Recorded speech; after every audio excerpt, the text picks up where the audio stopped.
Are you ready to eat? Mbese mwiteguye kurya? Yego. Let us pray over the food. Ubwo rero reka dusengere ifunguro. Heavenly Father, Data wa twese uri mu ijuru, uhire rino funguro tugiye gusangira. Ifunguro waduteguriye uduhe kugira ngo duhazwe kandi duhabwe ibikenewe byose byo kudutunga ndetse duhabwe n'imbaraga. Ni mu izina rya Yesu tubisabye, amen. Uyu mugoroba ndagira ngo tuganire ku butumwa nise ngo igishushanyo cy'inyamaswa. Ni bangahe muri mwebwe bizera yuko tugeze ku mperuka y'isi? Tugeze mu minsi y'imperuka. Ndagira ngo mbasangize amagambo agiye kuba ishingiro ry'ibyo tugiye kwigana, aboneka mu gitabo cyo Kuva igice cya mbere n'icya kabiri. Aho ngaho tuhabona inkuru ya Mose, uwari waratoraguwe mu mugezi. Uwari waratoraguwe mu mugezi. Noneho mu gitabo cyo Kuva igice cya gatatu, Mose ajya mu butayu, aho yamaze igihe kingana iki? Imyaka 40. Rero iki mukizirikane cyane. Mose yakuwe mu mazi, none hajya mu butayu imyaka 40. Ngiye gutegereza gato ndebe ko mwabyumvise. Mose yakuwe mu mazi, arangije nyuma ajya mu butayu imyaka 40. Noneho bwa nyuma agaruka mu murimo ukomeye wo gukura ubwoko bwe muri Egiputa, kandi aho yahakoreye ibitangaza. Amena. Ndetse iyo bigeze mu gitabo cyo Kuva igice cya 20, uhita ubona Mose ahabwa isezerano. Noneho ikintu gitangaje cyane kiba mu gitabo cyo Kuva igice cya 24, aho Bibiliya ivuga ngo Mose yarazamutse ajya ku musozi. Kandi ibyanditswe aho ngaho biravuga ngo icyo gihe yakingirijwe kubonwa n'amaso y'abantu.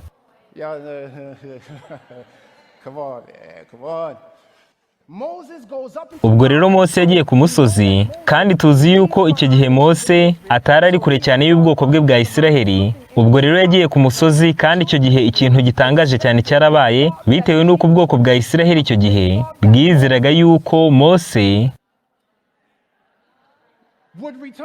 ari buze kugaruka vuba. Bizeraga yuko ari buze kugaruka vuba kurusha uko yabikoze. Kandi muribuka yuko igihe runaka cyaciyemo, nuko Abisiraheli batangira gutekereza ngo biragaragara yuko Mose atari buze kugaruka. Twizeraga yuko ari buze kugaruka, ndetse n'ababyeyi bacu batubwiraga yuko ari buze kugaruka vuba, maze baravuga bati ariko none dore ntabwo yagarutse. Rero iki ngiki mukizirikane cyane. Igihe Mose ari ku musozi hejuru, ikintu gitangaje cyane cyabaye hepfo mu bwoko bwa Isiraheli, bitewe n'uko ubwoko bwa Isiraheli bwakoze igishushanyo. Igishushanyo cy'inyamaswa. Baremye igishushanyo cy'inyamaswa, maze batangira kuramya icyo gishushanyo cy'inyamaswa. Ubwo rero Mose yagarukaga, yasabye ko uri ku ruhande rw'Imana wese ajya iburyo. Ndetse ikibazo cyarabajijwe ngo ninde uri ku ruhande rw'Imana?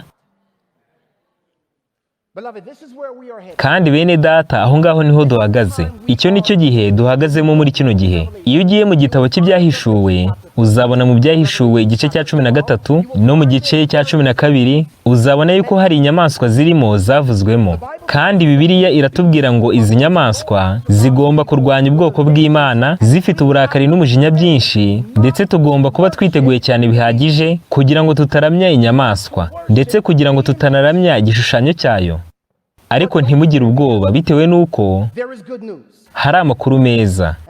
Kandi ayo makuru meza nayo nakwita ibiri mu buhanuzi bwa Daniyeli. Ni bangahe muri mwebwe bajya bita kuri ibyo biri mu buhanuzi bwa Daniyeli? Nta nubwo muzi ibyo nshaka kuvuga ibyo ari byo, ariko dore muzamuye ibiganza byanyu, bitewe n'uko mukunda ubuhanuzi bwa Daniyeli. Rero hari ubuhanuzi bwinshi buvuga muri icyo gitabo cya Daniyeli, ariko icyo ngira ngo mvuge ni iki ngiki. Ni bande bazi ibyo biri mu buhanuzi bwa Daniyeli? Ndabizi mugiye kuvuga ngo yego rwose ubuhanuzi bwa Daniyeli turabuzi, ariko ndagira ngo mwumve icyo mbabwira. Ndagira ngo mwumve ingingo nyamukuru iri mu buhanuzi bwa Daniyeli.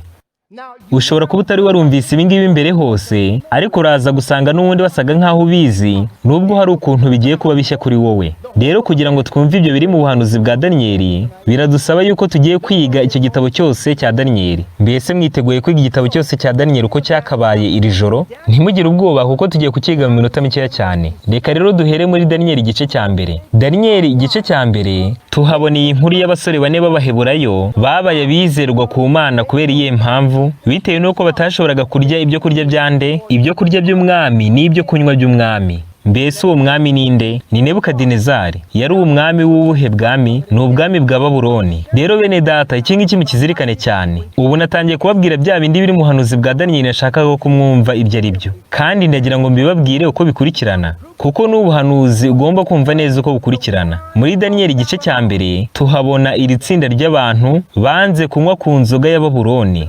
Mbese icyo muracyumvisha ubwo? Kandi bene data, iki mucyumve neza. Ku iherezo ry'ibihe hazaba hariho abantu bazarwanya bakanga kunywa ku nzoga ya Babuloni. None muri Daniyeli igice cya kabiri ho tubonamo iki? Mwibuke yuko bitewe n'uko bano basore bane b'Abaheburayo basanzwe bari amahoro badashobora kunywa ku nzoga ya Babuloni, muri Daniyeli igice cya kabiri duhita tubona bahabwa ubwenge bwo kumva no gusobanukirwa neza ubuhanuzi bw'imperuka. Mbese bene data, icyo ngicyo nacyo muracyumvishe? Ubwo rero no ku iherezo ry'ibihe hazaba hariho abantu bazanga kunywa ku nzoga ya Babuloni, kandi bitewe n'uko banze kunywa kuri iyo nzoga y'i Babuloni, bazaba ari bo bonyine ku isi yose bazashobora gusobanukirwa n'ubuhanuzi bujyanye n'iherezo ry'ibihe. Kandi mbese n'ubuhe butumwa b'abasore b'Abaheburayo batangarije umwami w'i Babuloni icyo gihe? Baramubwiye ngo ubwami bwa Babuloni buzagwa. Mbese icyo muracyumvishe? Reka dusubire inyuma gatoya. Muri Daniyeli igice cya mbere tubona abantu banga kunywa ku nzoga ya Babuloni, kandi nk'ingaruka y'ibyo ngibyo nibo bonyine ku isi yose bazashobora gusobanukirwa n'ubuhanuzi, ndetse bakanatangaza yuko Babuloni iguye. Ubwo rero nk'ingaruka y'ibyo ngibyo Babuloni yahise irema igishushanyo.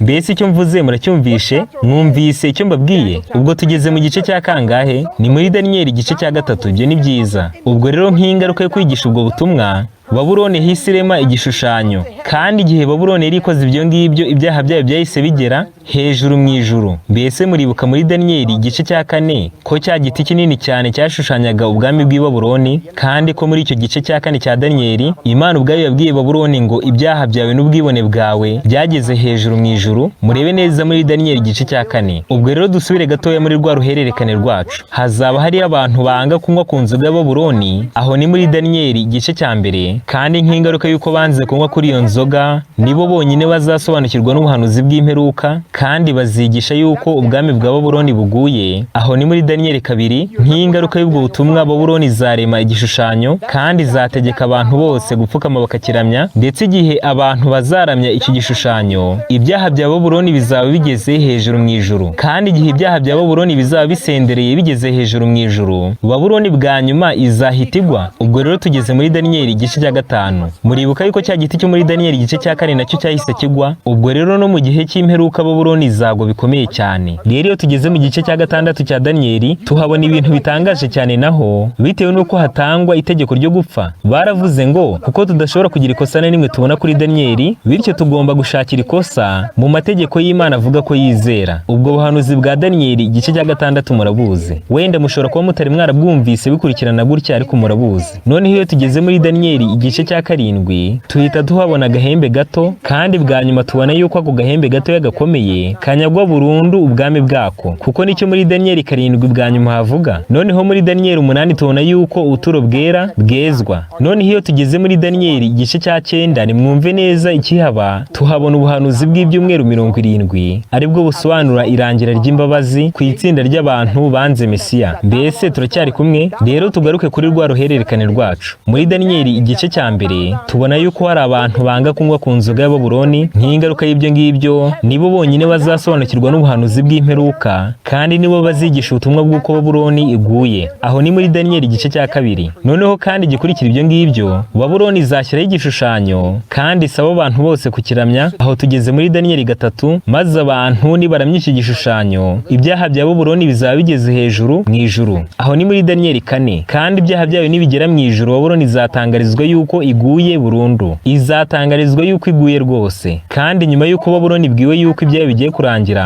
hazahita hakurikiraho gutanga itegeko ry'urupfu ku bantu bose bataramya inyamaswa. Inyamaswa ni ubutegetsi, ariko ntimugire ubwoba, bitewe nuko muri Daniyeli 7 hatubwira yuko ubwami bw'agahembe gatoya buzashyirwa ku iherezo, ndetse bwa nyuma ubuturo bwera buzahita bwezwa. Aho ni muri Daniyeli 8. Noneho ubuturo bwera nibwezwa, imbabazi zizahita zirangira kuri abo bantu bose banze Imana. Noneho muri Daniyeli 11 batubwira yuko umwami Kasikazi azatangiza intambara ya nyuma iheruka izamushyira ku iherezo rye. Noneho muri Daniyeli 12 Mikayeli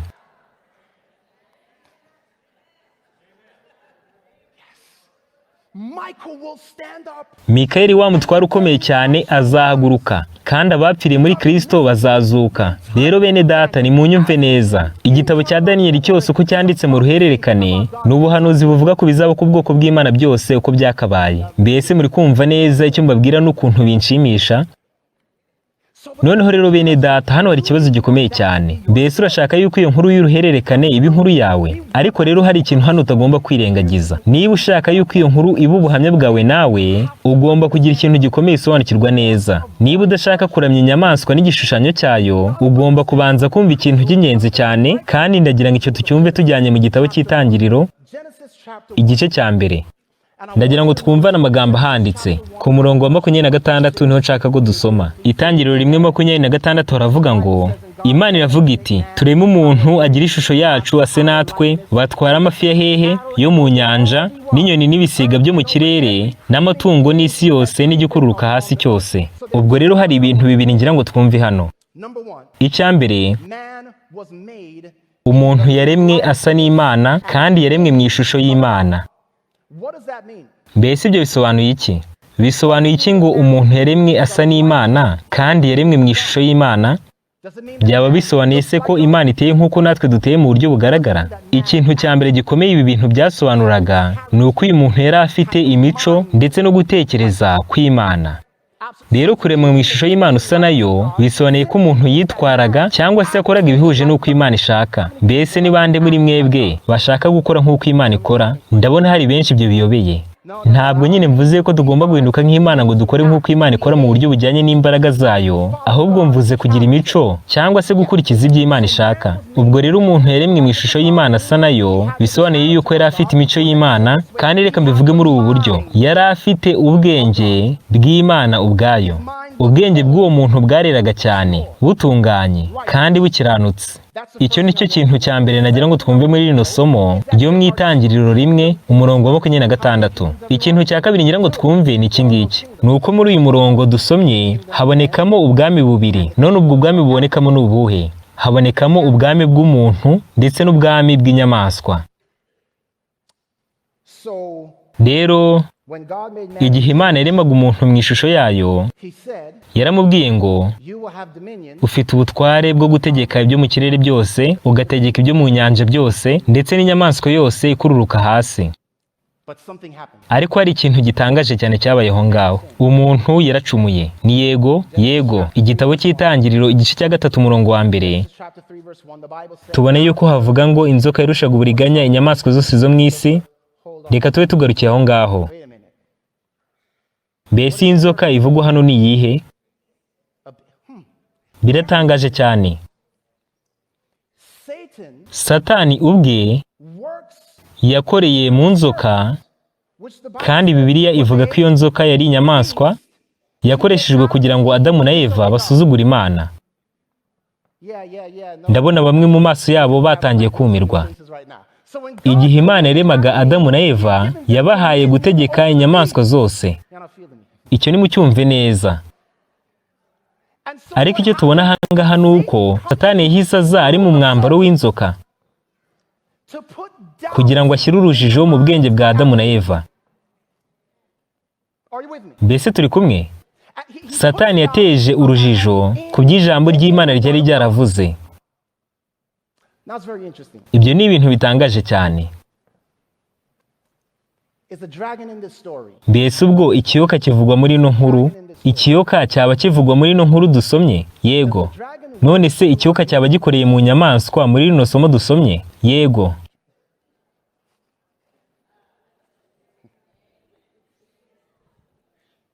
Do the dragon and the beast none ikiyoka n'inyamaswa byaba bihaye Adamu na Eva ubuhanuzi bw'ibinyoma, byaba bibahaye ubutumwa bw'ibinyoma?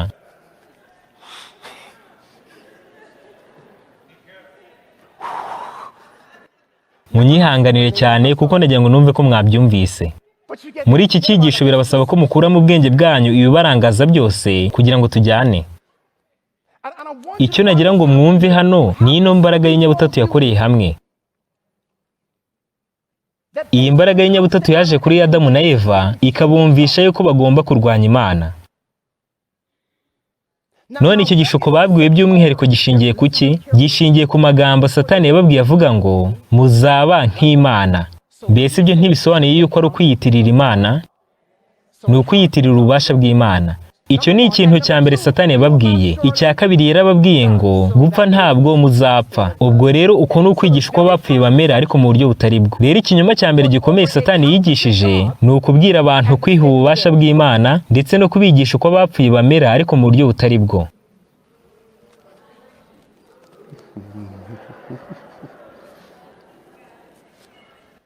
a dragon Ikiyoka n'inyamaswa and a false messenger. ndetse n'ubuhanuzi bw'ibinyoma. When the Bible Igihe says Bibiliya yavugaga ngo umuntu aracumuye, ibyo ni ibintu bitangaje cyane. the Bible Bitewe n'uko Bibiliya ivuga ngo that when God igihe Adamu na Eva bacumuraga, Imana yaravuze ngo dore umuntu ahindutse nk'imwe yo muri twe. Ariko naje kwiga icyo gice neza, nza gusobanukirwa yuko iryo somo cyangwa se uwo murongo ushobora kuba utarahinduwe neza nk'uko bimeze mu mwimerere. Ubuhinduzi bumwe bwa kera bwa Bibiliya, iryo somo ryanditswe mu mpitagihe. Ahanditse ngo dore uyu muntu yari nk'imwe yo muri twe. Mwibuke yuko igihe Imana yaremaga umuntu, yamuremye mu ishusho yayo kandi yamuremye asa nayo. Ubwo rero bisobanuye yuko yari aremwe nk'Imana. Ariko igihe yari amaze gucumura, ntabwo yari agifite bwa bwenge bw'Imana, ndetse muri uwo murongo icyo Imana yavugaga nuko atagisa nayo. Ubwo rero mu by'ukuri iryo somo riravuga ngo dore uyu muntu yari nk'imwe yo muri twe, nk'ibimaze kurangira. Ariko ntabwo akimeze nkatwe. Igihe umuntu yaremwaga mu ishusho y'Imana, yari afite ubutware bwo gutegeka inyamaswa zose. Ariko ubu ngubu bwo, igihe umuntu atakiri mu ishusho y'Imana, aragaragaza ishusho y'inyamaswa.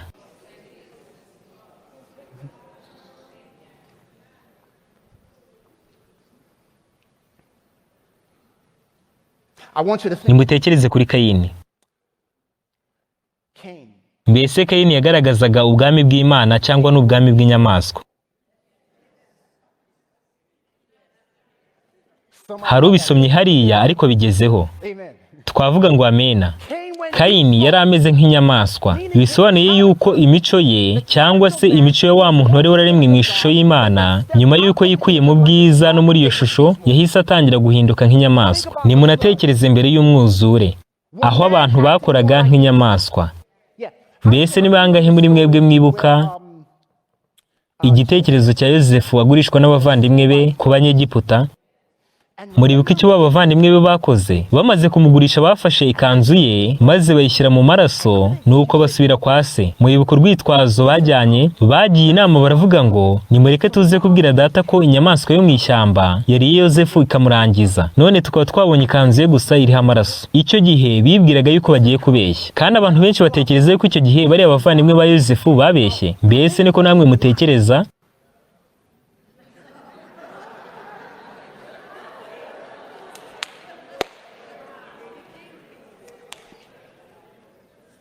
They were not lying. Kiriya gihe ntabwo babeshyaga.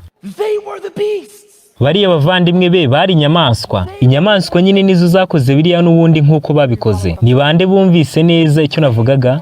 The beasts. Bariya bari inyamaswa. Rero ntabwo babeshyaga. Reka twongere twibuke Nebukadinezari. You remember what happened to him? Muribuka icyabaye kuri uwo mwami Nebukadinezari? Became a beast. Yahindutse nk'inyamaswa.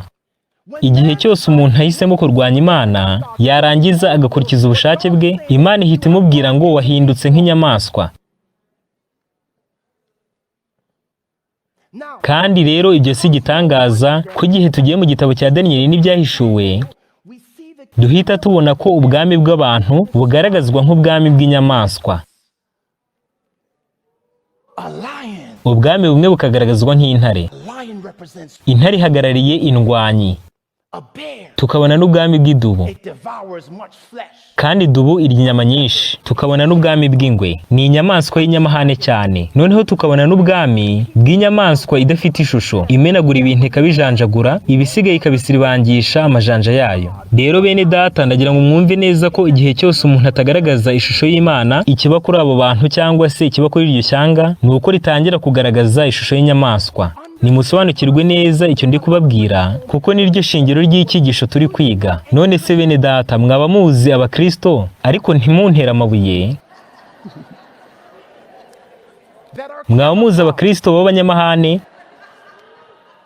That devour much flesh. kandi barya inyama nyinshi? Icyo nshatse kuvuga aho ngaho muracyumvishe cyangwa ntabwo mucyumvishe? Nizere yuko icyo nashakaga kuvuga mucyumvise. Beloved, the Rero bene data, ibiranga izi nyamaswa are a reflection of the bihagarariye ibiranga abo bantu bateguriye ubushake bwabo kuyoborwa n'Imana. God. Beast mode. Bameze nk'inyamaswa rero. Many of us in here tonight Abenshi muri twe mu bari aha ngaha uyu mugoroba bameze nk'inyamaswa.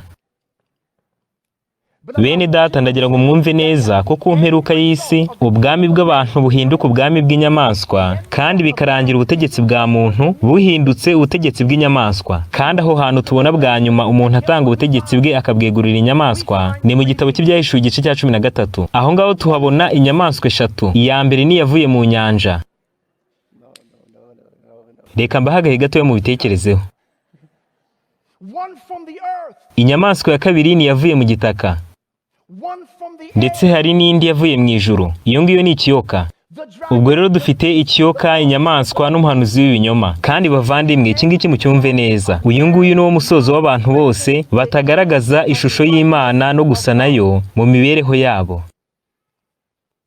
Let me talk. Reka mvuge kuri izi nyamaswa ebyiri mu buryo bw'umwihariko, kandi ndagira ngo mwumve ikintu nshaka kubabwira. Murabona, ibyanditswe byera biravuga ngo kubwo kwitegereza turahinduka. So how None uratekereza ko ari ubuhe buryo Satani azatuma uhinduka nk'inyamaswa? Ni ukwitegereza izo nyamaswa. Okay.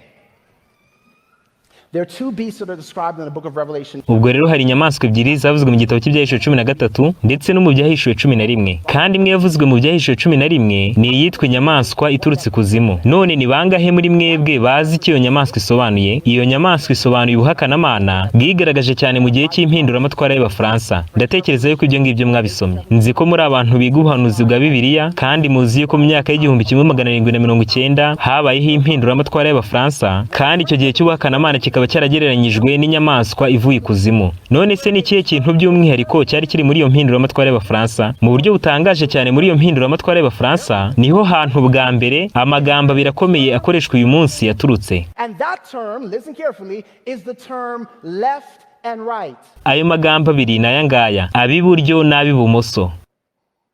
Hold on, guys. Ibyo ngibyo mubyumve neza. Those who were against the king and against the church sat on the left. Abantu barwanyaga umwami bakanarwanya itorero bicaraga ku ruhande rw'ibumoso. Abo ngabo nibo bitwaga abashaka ubwisanzure cyangwa se gukora icyo bashatse cyose. Noneho abicaraga iruhande rw'iburyo muri iyo nteko nshingaamategeko ni ababaga bagifite ahantu bahuriye n'iyobokamana. Ubwo rero abicaraga ibumoso bo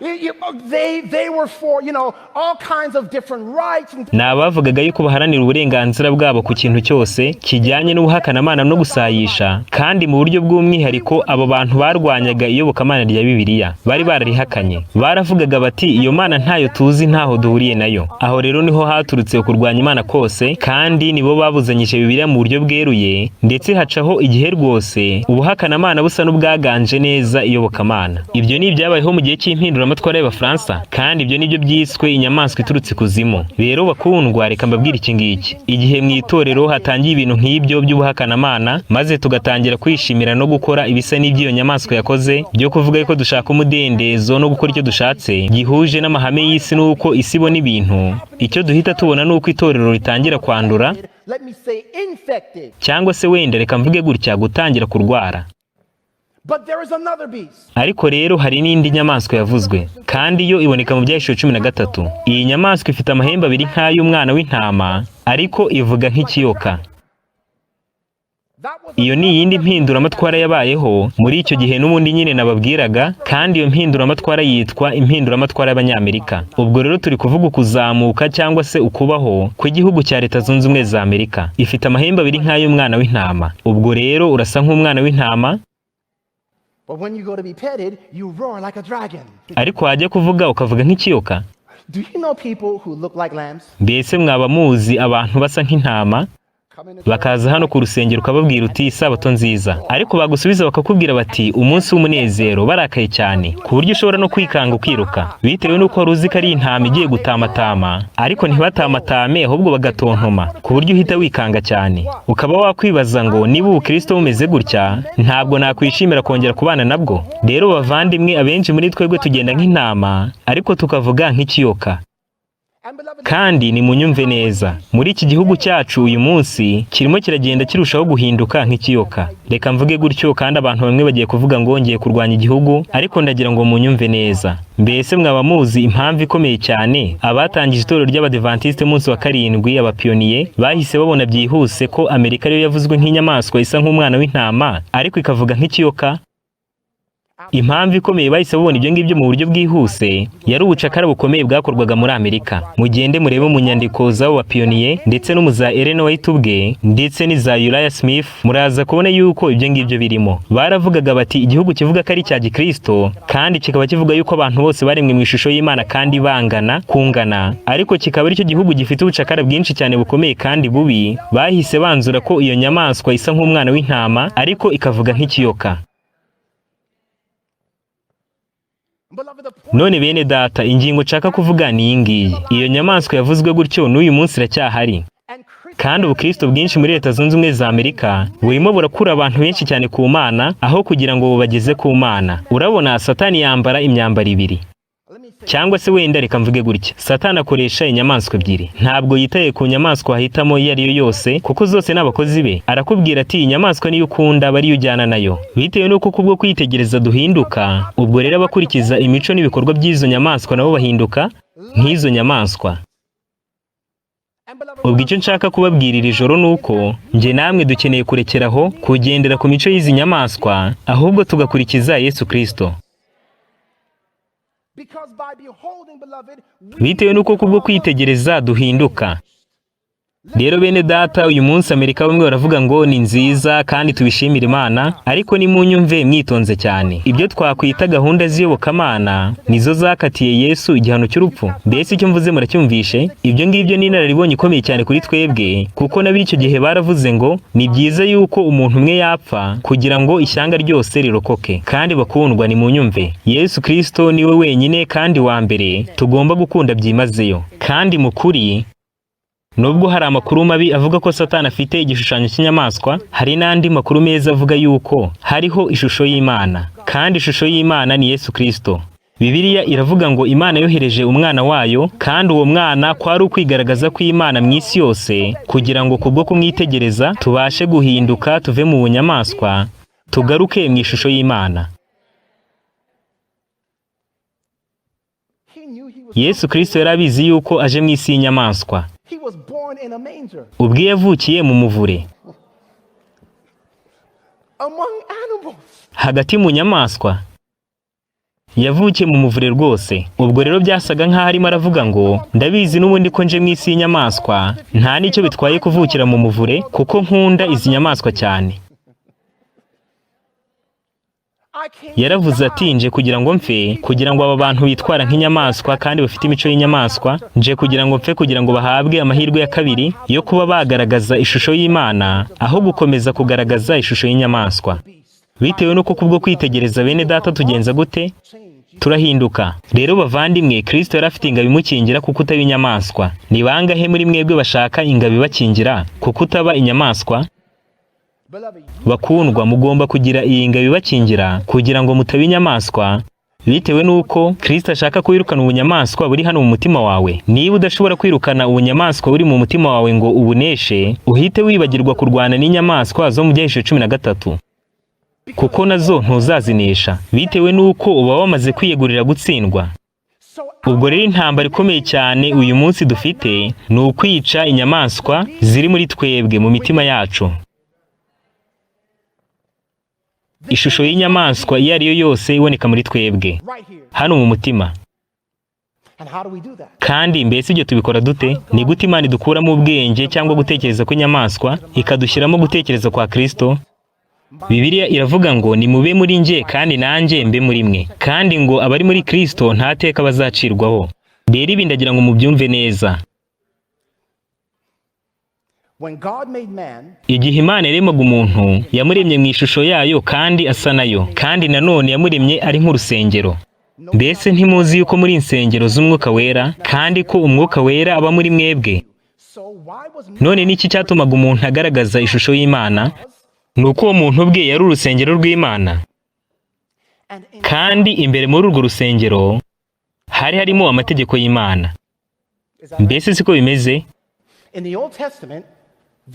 Mu isezerano rya kera urusengero rwari rwarubatswe, amategeko y'Imana yari imbere mu rusengero. Amategeko y'Imana yari imbere aho ngaho mu rusengero. Ubwo rero mu buryo bw'icyo ibyo byashushanyaga, amategeko y'Imana yagombaga kuba imbere mu bwenge bw'umuntu. Kandi ubwo ayo mategeko y'Imana yari ari aho ngaho imbere mu rusengero, umuntu yagaragazaga ishusho y'Imana. Ariko iki cyaha cyakoze ni uko cyishe ayo mategeko. Ubwo rero icyaha cyishe cyangwa cyasenye urusengero. Ndetse igihe Yesu Kristo yazaga mu isi, Bibiliya ivuga yuko we ubwe yari ubuturo bwera. Ubwo rero bisobanuye yuko rwa rusengero twavugaga cyari igishushanyo cyangwa ishusho ya Yesu Kristo. Ndizera yuko mubyumvise. Rwa rusengero rwa mbere ari rwo umuntu, rwari ishusho yerekanaga Yesu Kristo. Bisobanuye yuko igihe gutekereza kwa Kristo kuri muri twebwe, ari nacyo nyine Imana yifuza ko duhinduka insengero za Mwuka Wera, uko niko tugaragaza ishusho ya Yesu Kristo. Muzi icyo Bibiliya ibivuze? Iyo ivuze ngo mureke gutekereza kwa Yesu Kristo kuri muri mwebwe, abenshi muri twebwe ntituzi icyo ibyo bisobanuye, bitewe n'uko tubivuga mu magambo gusa atari mu bikorwa. Rero bakundwa, nimunyumve neza kandi mwitonze. Mbese ni iki cyari mu buturo bwera? Icya mbere ni igicaniro cy'ibitambo, ikindi ni igikarabiro, ikindi ni igitereko cy'amatabaza, ndetse n'ameza y'imitsima, n'igicaniro cy'imibavu, hamwe n'iki ni isanduku y'isezerano. None bakundwa, nimunyumve neza iki ngiki ngiye kuvuga. Mu buturo bwera niho honyine inyamaswa zicirwaga.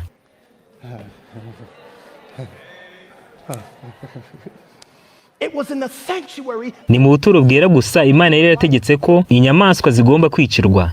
Mbese ni bande muri mwebwe bashaka ko inyamaswa zabo zicwa? Ngaho rero nimutekereza aho mugomba kujya. Mbese ni hehe? Mugomba kujya mu buturo bwera, kuko mu buturo bwera niho ku gicaniro cy'ibitambo, aho niho inyamaswa zicirwaga. Kandi igihe iyo nyamaswa yishwe, ibyaha byawe byabaga bibabariwe. Noneho hagakurikiraho igikarabiro, ariho nyine wezwaho ibyaha, maze hakaza ameza y'imitsima, aho utangira kwiga no kwita ku ijambo ry'Imana mu cyimbo cyo gukurikiza ibyo ushaka n'ibyo wibwira. Maze hakaza igicaniro cy'imibavu, aho wigira gusenga nyako guhuje n'ubushake bw'Imana mu cyimbo cyo kwiga kurya inyamaswa.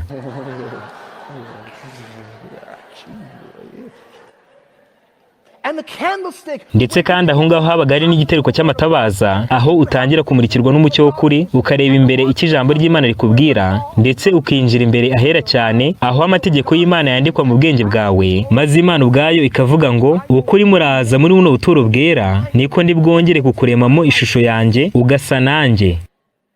Iyi miterere y'ubuturo bwera niyo igaragaza ugutekereza kwa Kristo. Igicaniro cy'ibitambo kigaragaza uguca bugufi kwe kwatumye yemera no gupfa. Noneho igikarabiro kikagaragaza imbabazi ze atugirira ku byaha byacu tuba twarakoze. Noneho ameza y'imitsima akagaragaza ukuri kwe, maze igicaniro cy'imibavu kikagaragaza uko yita ku masengesho yacu, ndetse n'uko ubwenge bwacu bugomba guhora buri imbere y'Imana buhanze amaso Kristo. Nuko igitereko cy'amatabaza cyo kikagaragaza umucyo wa Kristo, maze isanduku y'isezerano ikagaragaza amategeko y'Imana n'ubuyobozi bwayo hamwe n'icyubahiro cyayo. Ubwo rero ubwo buturo bwera ni ishusho igaragaza gutekereza cyangwa ubwenge bwa Kristo. Kandi igihe cyose uhanze amaso igicaniro cy'ibitambo, inyamaswa yawe ufite iratambwa.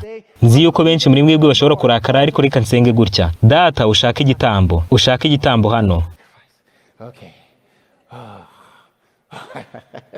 Yeah, you're learning. Ubu turimo turiga uko ushobora guhindura cyangwa se uko ushobora guhindurirwa ubwenge bwawe n'inzira yawe bikajya mu bushake bw'Imana. Mwaba mwarigeze mwumva ijambo rivuga ngo inzira y'Imana mu bwenge, uko inzira y'Imana ishobora kuba mu bwenge bwawe.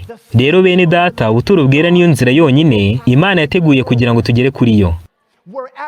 Kandi uko ukomeza gutekereza kuri buno buturo bwera bituma ubwenge bwawe buhinduka, ukarekeraho gukomeza gutekereza nk'inyamaswa maze ugatangira gutekereza nka Kristo. Kandi bene data, iyo ukoze bino bintu mu buryo buhoraho budahinduka, iyo ukoze bino bintu mu buryo budahindagurika, mbese mwaba muzi icyo iryo jambo guhoraho cyangwa kudahindagurika bisobanuye? Ni ijambo rikoreshwa muri Bibiliya rishaka kuvuga yuko gutamba ibitambo cyangwa se imirimo yakorerwaga mu buturo bwera yakorwaga buri munsi kandi mu buryo budahinduka. None rero nimunyumve, iyi myubakire y'ubuturo bwera igomba guhora buri munsi iri mu bwenge bwacu, bitewe n'uko igihe cyose twize kugira ngo n'ubuturo bwera buhore muri twebwe buri munsi, igitangira kubaho nuko bitangira kwandikwa mu bwenge bwacu. Icyo gihe bitangira kwandikwa cyangwa se guharaturwa mu bwenge bwacu, bigatuma bihinduka akamenyero. Akamenyero ni ukuvuga ngo igihe cyose ukoze ikintu buri munsi kandi ugisubiramo, gihinduka umuco wawe, kandi ntuba ukigomba kugitekerezaho bitewe n'uko kiba cyaraharatuwe muri wowe, bikaba byatuma utakinagorwa gukurikiza icyo kintu. Rero bakundwa, nimutangire mwongere mutekereze ku buturo bwera, bitewe n'uko inzira y'Imana iri hehe? Iri mu buturo bwera. It's time for me to begin my sermon. None rero ubu ngubu ngiye gutangira icyigisho cyanjye. Urwo ni rwo rufatiro nagira ngo duhereho. Ntimugire ubwoba, ntabwo tugiye kumarana amasaha 6 cyangwa igihe kinini kindi, mu minota mikeya cyane turaba dusoje. Ni iyihe mpamvu dukeneye gutekereza kwa Kristo? Iyo mpamvu ni uko uko gutekereza kwa Kristo ariyo ngabo yonyine idukingira ku binyamaswa no kuyiramya. Bisobanuye yuko kugira ngo ntazabasha kuyobywa n'izi nyamaswa, izi nyamaswa zavuzwe yuko mu minsi y'imperuka zizayobya isi yose, kugira ngo mbe nizeye yuko ntazagwa mu bishuko byazo, ngomba guharaturwaho ikimenyetso cy'Imana, kikandikwa mu ruhanga rwanjye ariho mu bwenge bwanjye. Kandi igihe icyo kimenyetso kizaba giharatuwe mu bwenge bwanjye, ntabwo Satani azashobora kuba yarema urujijo muri njyewe. Muribuka icyo Satani yakoreye Adamu na Eva? Yabateye urujijo mu bwenge bwabo. Rero noneho nimureke tujyane igitabo cy'ibyahishuwe igice cya 16. Ubu ni bumwe mu butumwa bugize ibyo twizera, kandi igiye kuvuga bwose mu minota 15 isigaye gusa. Ibyahishuwe 16 uhereye ku murongo wa 13. Ibyahishuwe 16 umurongo wa 13 tuhabona amagambo akomeye Bibiliya ubwayivuga. Ibyahishuwe 16 umurongo wa 13 haranditse ngo, nuko mbona imyuka itatu isa nk'iki? Isa nk'ibikeri ivuye mu kanwa ka cya kiyoka no mu kanwa ka ya nyamaswa, ndetse no mu kanwa ka wa muhanuzi w'ibinyoma, kuko ariyo myuka y'abadayimoni ikora ibitangaza, igasanga abami bo mu isi yose ngo ibahururize kujya mu ntambara ikomeye yo ku munsi w'Imana ishobora byose. Ubwo rero hano tuhafite imyuka itatu isa nk'ibikeri ivuye mu kanwa k'ikiyoka no mu kanwa ka ya nyamaswa no mu kanwa k'umuhanuzi w'ibinyoma. Mwaba mwumvise icyo mvuze? Aya magambo tuyavuze mu buryo bwumvikana, yaba ari imyuka y'inyamaswa yavuye mu nyanja, n'inyamaswa yavuye mu gitaka, ndetse n'ikiyoka, umwami utegeka kino kirere. None ikibazo ni iki ngiki: mbese ni gute ubufatanye bwa zino nyamaswa zose bugiye kugerageza kuyobya ubwoko bw'Imana? Reka mbisobanure. Ni ukubera iki Bibiliya ikoresha ijambo ibikeri muri uno murongo? Kuko haranditse ngo imyuka itatu isa nk'ibikeri. Nimwumve rero neza mwitonze. Mwaba mwibuka ahandi hantu ibikeri byigeze bivugwa muri Bibiliya? Ni muri Egiputa. Kandi muribuka yuko igihe Mose yakoraga ibitangaza yahinduye amazi mo iki? Mo amaraso. Nuko rero abapfumu n'abanyabukorikori b'Abanyegiputa nabo barabyigana kandi barabikora. Nuko ashyira inkoni ye hasi ihinduka inzoka, maze abapfumu bo mu Egiputa nabo barabikora kandi birakunda. Nuko ateza n'ibikeri, maze abapfumu n'abanyabukorikori b'Abanyegiputa nabyo barabikora. Ariko nimunyumve neza ahangaha, icyo nicyo kintu cya nyuma cyonyine abapfumu n'abanyabukorikori b'Abanyegiputa bashoboraga gukora. Icyo nicyo gitangaza cyonyine bashoboraga kwigana mu byo Mose yari yakoze. Ubwo rero hano mu gitabo cy'ibyahishuwe Bibiliya ikoresha ijambo rivuga ngo ibikeri, imyuka itatu isa nk'ibikeri isanga abami bo mu isi yose kandi igakora ibitangaza. Icyo ni ikimenyetso cyo kutubwira yuko ari cyo gishuko cya nyuma cyonyine giheruka Satani azaba agiye gukora. Kandi iki gishuko gishingiye mu kwigana. Ndavuze ngo gishingiye kuki? Gishingiye ku kwigana. Ni bangahe muri mwebwe mwibuka umugani w'abakobwa 10? 5 bari abanyabwenge, abandi 5 bari iki? Bari abapfapfa. They all slept. Kandi bose barasinziriye. Nimwumve neza, bose barasinziriye. Ariko hari ikintu cyabakanguye bose. Mbese ni cyo kintu cyabakanguye bose? Mbese bose bakangutse ryari? Bakangutse mu gicuku. Igicuku niyo masaha y'umwijima kurusha yandi aboneka mu ijoro. Ubwo rero icyo Bibiliya itubwira nuko hagiye kubaho ikintu, kandi ikintu cyakwitwa mu yandi magambo ngo igihe cy'umubabaro utarigeze kubaho uhereye igihe amahanga yabereyeho.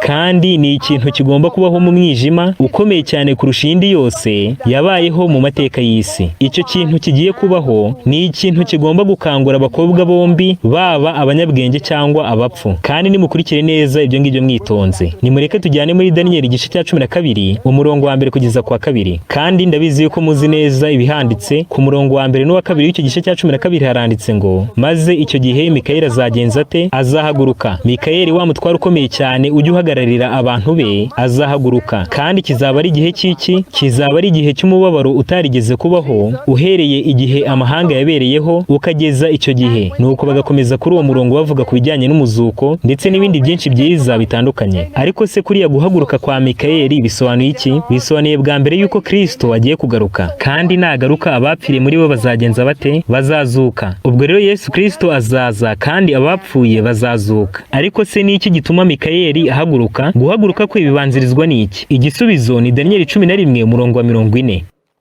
Tugiye muri Daniel igice cya 11 umurongo wa 40, kandi ndagira ngo mwumve neza icyo Bibiliya ivuga aho ngaho. Bibiliya iravuga ngo Here we go. The Bible says, aho ngaho niho tugiye. Bibiliya iravuga ngo nuko mu gihe cy'imperuka umwami w'ikusi azamutera. pause right here. Reka mbe ngarukiye aho ngaho. Ndabizi yuko nababwiye ibintu byinshi bitandukanye, kandi bamwe muri mwebwe batangiye kugira urujijo, ariko ndagira ngo mbabwire yuko agakiza n'ibimenyetso biboneka muri Bibiliya ni ibintu dusabwa kwiga tubihuza cyane, kandi bigasaba yuko tuba dukurikiye cyane kugira ngo tubyumve neza. Ni muhanga amaso ubusobanuro bwa Bibiliya. Ubwo rero umwami w'ikusi uvugwa muri uno murongo mu buryo bw'umwihariko ahagarariye ubuhakanamana, kandi ahagarariye ugusayisha n'izindi gahunda zose zidahuje n'iyobokamana. Mbese ibyo bintu n'ibyiganje cyane muri iyi si uyu munsi. Hari abantu benshi cyane batabarika muri iyi si basigaye batizera Imana na gatoya, ndetse n'ibindi byo gusayisha byinshi bitandukanye. Ariko nimwumve icyo uyu murongo uvuga. Daniel 11 umurongo wa 40 haranditse ngo, nuko mu gihe cy'imperuka umwami w'ikusi azamutera, kandi umwami w'ikasikasi azamutera ameze nka rwakira, azanye amagare menshi n'amafarashi n'inkuge nyinshi, atera ibihugu bisandaremo nk'umwuzure w'amazi. Ubwo rero Bibiliya iravuze ngo umwami w'ikasikasi bizarangira atsinze burundu umwami w'ikusi.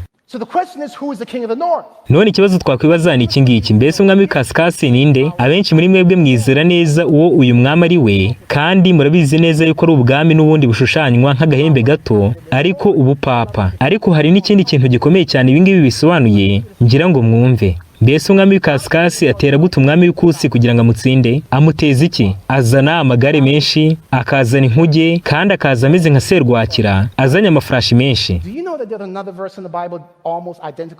Mbese mwaba muzi ko hari irindi somo muri Bibiliya risa neza neza nk'iri ngiri? Nimureke tujye muri Yesaya igice cya 66 umurongo wa 15. Nimusome neza uko handitse. Haranditse ngo, kuko Uwiteka azazana n'umuriro, amagare ye azaba ameze nka serwakira, kugira ngo uburakari barakariye abusohoreshe umujinya mwinshi, abahanishe ibirimi by'umuriro. Reka tube duhagarariye aho ngaho. Mbese ubwo umwami azaza ate? Ubwo rero baravuze ngo umwami azazana n'umuriro n'amagare kandi ameze nka serwakira. Mbese ibyo byumvikana nk'uko n'umwami w'ikasikasi nawe azatera, nawe atera ameze nka serwakira, azanye amagare menshi ndetse n'amafarashi. Reka mbabaze ikibazo gitoya kandi cyumvikana. Atheism, like totally just wipe it out. Mbese mukurikije ukuntu ubuhakanamana bwabaye bwinshi cyane mu isi, mubona ari ikihe kintu cyabutsinda burundu bugasa nk'ubutarigeze kubaho? Kubahakanamana kubona bihwanye no kwizera. Ndabona icyo mvuze mutarimo muracyumva. Ndavuze ngo kubahakanamana kubona bihwanye no kwizera. None rero ndagira ngo mwumve neza iki ngiki kandi mwitonze. Iyo musomye muri Yesaya igice cya 14, mubona yuko Rusuferi yashakaga kwicara ku mpera z'ikaskazi, kandi muzi yuko mu gitabo cya Zaburi bavuga ngo umusozi w'umwami ukomeye cyane Imana ishobora byose uri mu mpera z'ikaskazi. None ubwo umwami wa nyawe w'ikaskazi ninde? Ni Yesu Kristo. none se uyu mwami wundi nawe utera aturutse kasikazi akaza ameze nka serwakira azanye amagare menshi n'amafarashi kandi agatera ibihugu byose akabisandaramo nk'umwuzure w'amazi akanarimbura burundu ubuhakanamana, uwo mwami wundi utari Kristo ninde? Uwo mwami wundi utari Kristo ni ukwigana ukuza kwa Kristo. None rero bakundwa, nimunyumve neza, ubupapa bumeze kuri Satani nk'uko Yohana Umubatiza yari ameze kuri Yesu Kristo. Sinzi niba icyo ngicyo mucyumvishe neza. Hari abantu bamwe ubu ngubu bagiye kuvuga ngo mbese waba witegereza neza ubupapa uyu munsi bwarahindutse rwose ntibukire uko bwari buri. Ariko abo baribeshya cyane, imperuka iri bugufi, kandi niba ari uko nguko mutekereza, amaso yacu ari mu cyerekezo kibi cyane kitari cyo. Amaso yacu ari mu cyerekezo kibi rwose niba ari uko nguko dutekereza. Ntabwo Satani azatanga itangazo ry'uko agiye kwigana Kristo mu kuza kwe. Murabona, twebwe Abadivantiste umunsi wa karindwi dufite uko twizera mu buryo bwacu ibijyanye no kugaruka kwa Yesu Kristo. Nje igihe nari nkiri mu bisi, nari mfite uburyo nizera ibijyanye no kujya mu ijuru ndetse nuko abantu bazajyayo. Nari narumvise ibijyanye no kujya mu ijuru mu buryo bw'ibanga, nuko nkajya nibwira ngo ninumva abantu bagiye mu ijuru mu buryo bw'ibanga, nzahita menya yuko kuva icyo gihe mfite imyaka 7 yo kwitegura kugira ngo ubukurikiraho ntazasigara. Ariko mu buryo butangaje n'Abadivantiste umunsi wa karindwi natwe dufite uko twizera ku bijyanye no kujya mu ijuru. Hari icyo twizera ku itegeko ry'icyumweru. Turavuga tuti nzaba ndi mu tubyiniro, mbyina umuziki kandi nkore uko nshaka kose, kandi nkore ibinezeza byose n'ibyo nshaka byose mbere y'uko itegeko ry'icyumweru ritangazwa. Ariko nimbona inteko nshinga amategeko y'Amerika itangiye kuvuga ku itegeko ry'icyumweru, nimbona iri gutora iryo tegeko ry'icyumweru, nzahita menya yuko igishushanyo cy'inyamaswa kiremwe kandi n'ikimenyetso cy'inyamaswa nacyo kigiye kuza, maze mpite mba umukristo muzima, nitware neza, nze ndirimbe ngo dushime dushime Yesu umwami wacu, maze ntangire ndirimbe nitegure. Ariko bene data, nimunyumve neza, igihe Satani azaba aje ntabwo azaba yabanje gutanga itangazo ry'uko agiye kuza. Kandi isomye mu gitabo cy'intambara ikomeye no mu yindi bitabo by'umwuka buhanuzi baratubwira ngo Satani akoresheje inzira z'umwijima zitagaragara neza nibwo buryo azifashisha kugira ngo ashyireho isabato y'ikinyoma, ari wo munsi w'icyumweru. Ubwo rero abategereje ko ubuhanuzi bw'Ibyahishuriwe 13 buzatangira gusorera ku itegeko ry'icyumweru ritangajwe barimo baribeshya cyane, kandi baguye mu gishuko gikomeye cyane cy'umwanzi Satani. Bari mu mwanya mubi cyane uzatuma batungurwa nta kabuza. Inteko nshinga amategeko y'Amerika ntabwo izabanza kukubwira ko ugiye gutora itegeko ry'icyumweru, nta nubwo izakubwira ko uri kugendera ku mahame y'itorero ryaguye. Muzajya mubona imyanzuro ifatwa ishyirwa mu bikorwa gusa. Niba mutegereje ko hari amatangazo abibanziriza, ndababwira yuko ayo matangazo abibanziriza ntayo dusoma muri Bibiliya no mu mwuka buhanuzi. Ngaho nimunyumve neza, nta kintu na kimwe muri iyi si gishobora kongera guhuriza isi yose hamwe uretse ibitangaza gusa. Bizasaba ibitangaza gusa kugira ngo abahakanamana bose n'abisilamu bose n'ubukristo bwaguye bwose n'ababudiste n'abandi bose babashe kongera kuba umwe, kugira ngo bongere kuvuga ururimi rumwe 100%. Kandi icyo gitangaza gikomeye kizahuriza hamwe abatuye isi bose ni Satani uzigana kugaruka kwa Yesu Kristo. None rero bene data, nimwumve neza iki ngiki mwitonze. Bamwe muri mwebwe nzi ibyo bajya bibwira, muravuga muti nta kibazo mfite kuri icyo gishuko ndakizi. Kubera iyihe mpamvu? Kubera ko igihe Yesu Kristo azaba aje ibirenge bye ntibizakandagira ku butaka. Mukavuga muti turabizi cyane ibyo ngibyo. Mukavuga muti umwanzi ntazanyobya. Ariko reka ngire ikintu mbasangiza. Mbese Yesu Kristo igihe azaba agarutse ni iki kindi kizabaho? Hazabaho umuzuko w'abapfuye.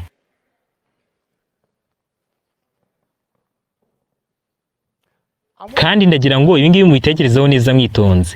Mumenye neza ko igihe Satani azigana kugaruka kwa Yesu Kristo, ntabwo azaza ari wenyine, kandi ntabwo azaza ari kumwe n'abadayimoni bigize abamarayika gusa, ahubwo azanagaragaza amashusho y'abacu bapfuye.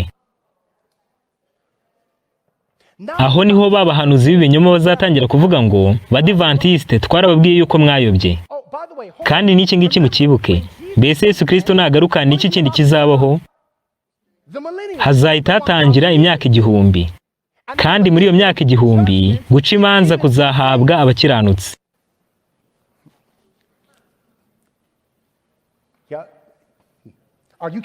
Icyo ngicyo muracyumvishe neza? Reka nongere mbisubiremo. Igihe Yesu Kristo azaba aje, guca imanza bizahabwa abakiranutsi. ariko bino bizabera hehe? Bizabera hejuru mu ijuru. Ubwo rero igihe icyiganano cya Satani kizaba kije, mbese muratekereza yuko azavuga iki? Azavuga ngo ngiye guha guca imanza abakiranutsi banjye, kandi azabwira abo badayimoni be ngo mugiye guca imanza. None ubwo nabwira abanyabyaha n'abadayimoni ngo bagiye kuba abakiranutsi baca imanza, ubwo abanyabyaha bazahita bahinduka bande? Bazahita bahinduka abakiranutsi nyabo b'Imana. Mwibuke yuko Bibiliya ivuga ngo kuva mu mboneko z'ukwezi kumwe kugeza ku zindi mboneko z'ukundi kwezi, kandi kuva ku isabato imwe kugeza ku yindi sabato, abantu bose bazajya baza imbere yanjye bandamye. Satani nawe azakoresha iryo somo avuge ngo abantu bamuramye, maze avuga ati niba utabikurikiza uri kurwanya ubwami bwanjye. Abenshi muri mwebwe muravuga ngo ukuri kuri ibyo ngibyo turakuzi kandi turagusobanukiwe neza, kandi Satani ntabwo azabasha kutuyobya kuri iyo ngingo. Ariko nimwumve iki ngiki neza. Mbese mwaba muzi Yohana wanditse igitabo cy'ibyahishuwe? Ndatekereza yuko uriya Yohana umuhishuzi ni umuntu wari ufite imico ihamye ya Gikristo kandi asobanukiwe neza byuzuye ukuri. Yabonye umumarayika uvuye mu ijuru gusa, umumarayika umwe wenyine, atari Yesu Kristo abonye, ari umumarayika umwe gusa abonye. Noneho Yohana umuhishuzi agenza ate? Atangazwa n'ubwiza bw'uwo mumarayika, agerageza gupfukama kugira ngo amuramye. Maze uwo mumarayika aramubwira ngo hoya rwose rekeraho, kuko nanjye ndi imbata mugenzi wawe. None se ni bande bari hano uyu munsi b'Abakristo nyabo kandi basobanukiwe neza ukuri nka Yohana umuhishuzi? Nimumanike ibiganza turebe. Nimutekereze ko Yohana umuhishuzi atagerageje gupfukamira umumarayika umwe gusa inshuro imwe, ahubwo yagerageje kumupfukamira no kumuramya inshuro ebyiri zose. Rero mwene data, niwe wibwira ngo ndabizi neza rwose ko Yesu Kristo atazakandagiza ikirenge ku butaka, ibyo ngibyo byonyine ntabwo byakurinda icyo gishuko, kuko uribeshya. You have to understand, if the image of the beast has any piece of you, ugomba kumva neza yuko niba ufitanye isano iyo ari yo yose n'igishushanyo cy'inyamaswa, byaba mu bikorwa cyangwa se no mu byo wibwira byose, inyamaswa nayo ubwayo niza uzajyana nayo. Because like attracts like. Bitewe nuko ibisa bikurura ibyo bisa nabyo. Rero bakundwa, abakobwa batanu b'abapfu ntabwo bari biteguye bitewe nuko batigeze bitegura mbere y'igihe. Ntabwo witegura isiganwa ku munsi w'amasiganwa, nta nubwo witegura intambara ku munsi w'intambara. Ariko uko nguko niko benshi muri twebwe twibwira. Turavuga duti nidutangira kubona ibingibi n'ibi, wenda se itegeko ry'icyumweru ritangajwe, icyo gihe nibwo tuzitegura tukabana amahoro n'Imana tukihana. Ariko ndagira ngo mbabwire yuko uko nguko ari ukwibeshya cyane. Ukeneye gutangira kwitegura uyu munsi. Unakeneye gutangira kugira gutekereza kwa Kristo uyu munsi. Ukeneye gutangira kwiga Bibiliya yawe buri munsi uyu munsi, kandi ukeneye gutangira gukora nka Yesu Kristo uyu munsi. Nimureke turekeye kurwana intambara z'iyobokamana zidakenewe. Nimuhagarike izo ntambara. Rwose nimureke kurwana izo ntambara zikomeye murwana mu izina ry'iyobokamana. Ahubwo mutangire guhanga amaso Yesu Kristo. Nimurekere gukomeza kugira abo mwita abanzi banyu, kandi nimurekere gukomeza gukora nk'inyamaswa yavuye mu nyanja cyangwa nk'inyamaswa yavuye mu gitaka, isa nk'umwana w'intama ariko ivuga nk'ikiyoka. Beloved, it is not good enough to claim that you know Bible prophecy. Kandi bene data, ntabwo bihagije kuvuga yuko uzi ubuhanuzi bwa Bibiliya kandi ko usobanukiwe neza n'ibigiye kuba byose, ariko imico yawe ikaba itarahinduwe na Yesu Kristo ngo wibwire ko uzarokoka. Ntabwo bishoboka. Kora nka Yesu Kristo, utekereze nka Yesu Kristo, uvuge nka Yesu Kristo. Because, beloved, the time is coming where he that is filthy will have to be filthy still. Bitewe nuko bakundwa, igihe gisohoye, uwanduye mu mutima akagumya kandura, kandi uwera akagumya kera, ukiranirwa akagumya agakiranirwa, n'umukiranutse akagumya agakiranuka. Kandi niba utariteguye intambara mbere y'intambara, uzamera nk'aba bakobwa batanu b'abapfu baje bavuga bati nimudukingurire, nimudukingurire. Maze Yesu Kristo akababwira ati nimumve imbere kuko sinigeze kubamenya.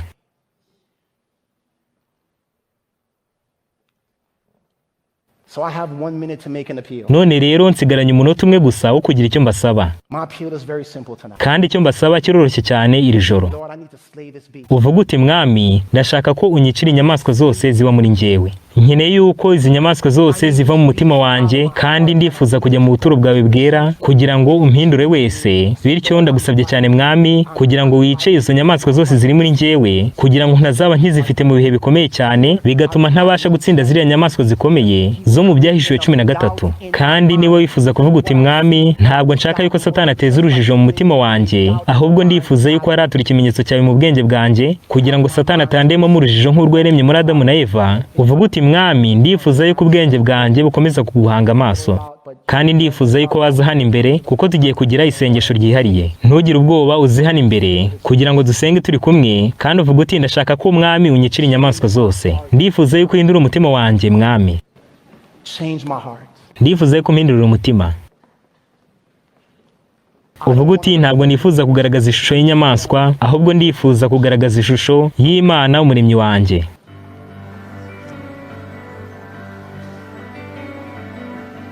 Rero bene data, igihe cyo kurwana intambara zidakenewe cyararangiye, kandi igihe cyo kugaragara nk'intama ariko tuvuga nk'ikiyoka nacyo kigomba kurangira. Turiho mu gihe gikomeye cyane cy'umusozo w'amateka y'isi. Ngaho nimureke dusenge. Data wa twese uri mu ijuru, turagushimiye cyane ko wabanye natwe muri kino cyigisho, kandi tugushimiye kubw'amagambo atandukanye twigishije. Uhabwe icyubahiro. Tugusabye kugira ngo uhindure ubwenge bwacu n'imitima yacu, kandi uduhe kunesha inyamaswa ziri muri twebwe, uduhe gutekereza kwa Kristo, kandi uduhe gutsinda icyaha cyose, kugira ngo tube twiteguye imperuka y'ibihe. Ni mu izina rya Yesu tubisabye, amen.